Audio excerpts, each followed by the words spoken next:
Alright, drafters, Unfinity is nearly here after some delays. It was delayed from April 1st. It was first teased over a year ago, and it is promising to be the typical unset experience that we'll have. So this is going to have some crazy mechanics, it's going to have stickers, it's going to have some in-jokes to design ideas and things like that. So it's going to be really good. The other thing it's going to have is really, really nice lands, which is what unsets are known for. It's actually technically the home of Full Art Basics. And this time is no different. It's got these spacek lands, pun intended, that you can see here on the screen now. I'll hide myself away so we can get the full effect. And these come in two different types. We do have shock lands, which I'm going to talk about in a moment as well, but these are the spacek lands. So the top ones are the orbital spacek lands. The bottom ones are the planetary spacek lands. And the bottom one's coming in, I think it's 72% of boosters, and then the top one's coming in about 24%. So the bottom ones are more common, about 3 times as common. And I get one of these in every booster. And yeah, I'm not surprised that the top ones are the rarer ones. It's a bit weird that they've done it this way, actually. But, you know, the top ones are absolutely gorgeous, and I think they're one of the ones I prefer. But the bottom ones are cool as well. The planetary ones at the bottom, they have this kind of cool theme going through them where they've got these curves in all of the arts, and the curves all seem to be about the same size somehow. I don't quite know how to describe it really, but they've got this, like, there's a curved or the circular things in it, and I think that's a really nice way to tie them all together. All of it seem very alien worlds, things that, I mean, we'll have a multiverse and magic, so we'll have lots of different worlds, and I think these seem different to anything that we'll normally expect to see in the Magic universe. I'm not saying they couldn't show up there, but it just seems quite different to what we've seen before. The top ones, the orbital ones, these are really nice as well. I've said in my article on this topic on draftsim, I'll put a link to that in the description down below, but I said there that I think they've done a really good job. These are all done by Adam Paquette, by the way. Really, really great art, and you can see it all links together. But I think that Adam's done a really, really good job on the orbital ones of not making it just look white planet, blue planet, black planet, red planet, green planet, and you know you could have it that way. I think the perspective on the different cards is really good, and I think that just helps differentiate them. I really like what they've done in particular with the planes. Like you've got this. The rings are acting like a plane, kind of, you know, that is what a plane is. It's a large flat area, so I think that's a really neat way to represent planes. In boosters, so you'll get one of these in every booster. Like I say, you get the planetary ones about 72% of the time. I think it's 71.9, I think it was in the end. You get the top ones about 24% of the time, so roughly 1 in 4. And then we'll also get a chance to get a foil, and that's going to be a traditional foil. I don't know if the basics can be in foil or not, but we'll wait and see. We do get them in foil and collector boosters, but we also get a Shockland 4% of the time as well. I'm going to talk about Shocklands in a little bit. In collector boosters, you get 2 slots that these could show up in. One in traditional foil, which is what we're used to, and one in galaxy foil, which I've put a little picture on here where you can see it is a bit speckly and it looks like it's got stars across it. So that's a new type of foil.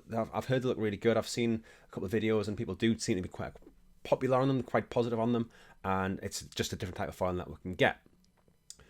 As I said, though, we do have some shock lands that we're going to talk about and the chances of getting a shock land in a moment. But before I do that, I'll just put a couple of codes up on screen for Arena. I do this every now and again when I have the codes, just to say thank you to everybody who's subscribing. I am really, really close to getting that subscriber goal of 1,000.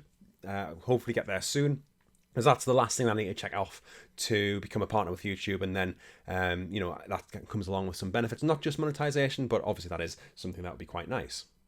Anyway, the Shocklands. So Shocklands are getting a reprint here, and I think this is cool because A, it's a really good cycle of lands to reprint. B, although they are known to be with Ravnica, they were designed and named in a way that they could be put on any plane. So here we're talking about entirely different planets, and we're putting the Shocklands in there. So I think that's a really neat idea.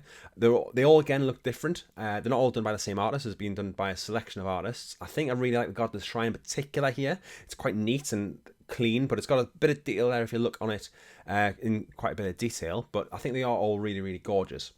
Now, I've been told to get them in about 1 in 24 boosters, or around 4.1% of the time. And I think a lot of people are unsure about what this means, really. And, you know, I don't think that those numbers on the surface say what this is going to be about. So I thought we were going to compare with a different set which also had Shocklands, and we'll look at Guilds of Ravnica. So in Guilds of Ravnica, we had 55 rares and 18 mythics, and then 5 of these rares were Shocklands. Now I know that rares show about twice the amount as a mythic. So we've really got 128 slots here, so that's 110 slots for the rares and another 18 slots for the mythics, and that means that 10 of these slots will be your 5 shock lands. So you're going to get a shock land in roughly 1 in 12.8 booster packs. So 1 in 1 in 12, 1 in 13 booster packs, you'll get a shock land, and that's going to be about the same for a normal rare land cycle.